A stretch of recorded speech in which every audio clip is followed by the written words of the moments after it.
Murphy's Law and Whitetails, your guide to North America's #1 big game animal. Today's topic is a whitetail's sixth sense. And no, it's not their ability to pick you out sitting perfectly still 20 foot up a tree with the wind in your favor. Instead, their sixth sense is called the vomeronasal organ, or VNO for short.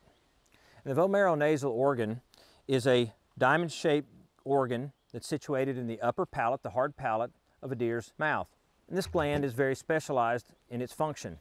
It's there to analyze compounds in deer urine. This gland is found in many species of livestock, cows, horses, pigs, some species of cats, and even some primates. And its function is very specific.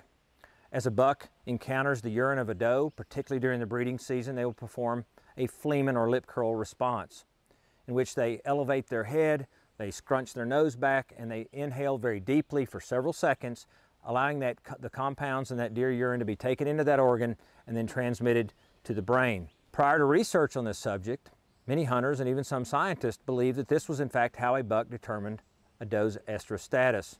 And it made sense. This function is very specific to bucks during the breeding season in response to doe urine. Surely this is how a buck determines a doe's estrus status.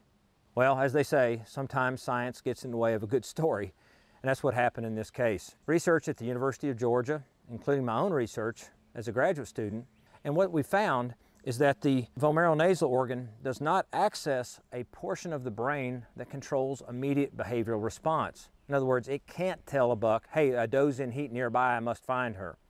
Instead, it accesses a primitive part of the brain that controls the reproductive hormone secretion. So in essence, every time a buck performs a fleeman response, it's like taking a daily dose of Viagra.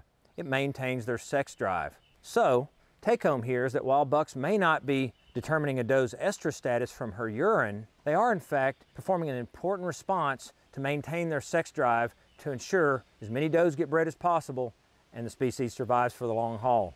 So that's it for today's episode of Murphy's Law. Hope you learned something. And until next time, be sure to leave your questions and your comments here in the video, but also to subscribe to our YouTube channel and to check out all the great content at huntstand.com.